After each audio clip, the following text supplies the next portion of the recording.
Dallas beat Seattle 17-7. Undrafted rookie Camden Brown stole the show with 2 touchdowns.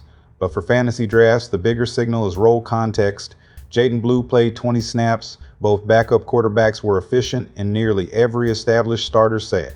Here's what the opener changes for the Cowboys' top 10 PR players.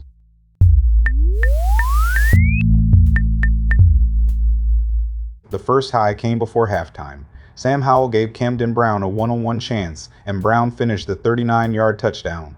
Howell ended 8 of 12 for 94 yards, 1 score, and no interception. Brown's result matters most as pressure on the reserve receiver ladder, not as proof that he has passed CeeDee Lamb or George Pickens. The second high was the play of the night. Joe Milton lofted the ball to the back corner, and Brown secured the touchdown with one hand.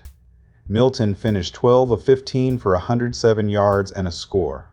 Brown caught all 3 targets for 62 yards and 2 touchdowns.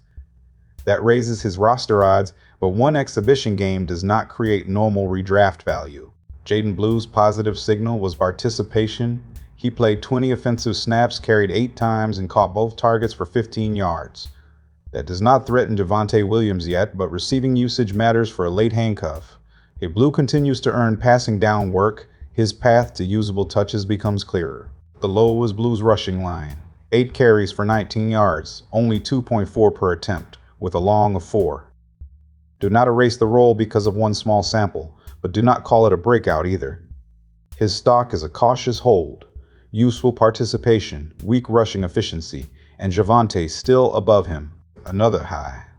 Dallas got efficient quarterback play all night. Howell posted a 118.1 passer rating. Milton posted 118.6. Together they threw for 201 yards, 2 touchdowns, and no interceptions. That is useful for Dallas depth.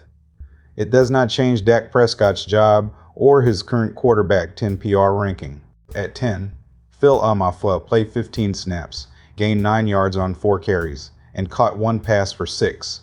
The unofficial chart still places him behind Williams and Blue, hold only in deep dynasty formats. This game did not create a redraft role. At 9, Javonte Turpin did not play, and the game book gives no reason. Do not invent one. Brown's eruption adds receiver room competition, but Turpin's special teams and gadget role remains distinct. Keep him outside ordinary redraft range. At 8, Malik Davis led Dallas with 39 rushing yards on 7 carries. 5.6 per attempt is the best efficiency signal in this backfield sample.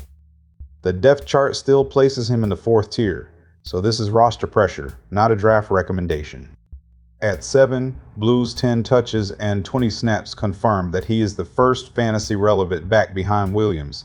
The 2 catches help. The 2.4 rushing average hurts. Draft him only as a late conditional handcuff, not as evidence that the backfield flipped. At 6, Ryan Flournoy did not play, with no reason stated. The official Brown feature still describes Flournoy in the group behind Lamb and Pickens. Brown's 2 scores make those reserve snaps worth monitoring. Flournoy holds, but his cushion is smaller. At 5, Jake Ferguson did not play, and no reason is listed. Michael Trigg's 4 catches for 30 yards were useful depth work, not a hierarchy change. Ferguson remains the starting tight end and a borderline PPR starter at tight end 11. At 4, Dak Prescott did not play. The game book gives no reason, so we will not invent one. Howell and Milton's efficient night is positive for team depth, but it does not move Dak from quarterback 10 or alter his starting job. At 3, Javonte Williams did not play.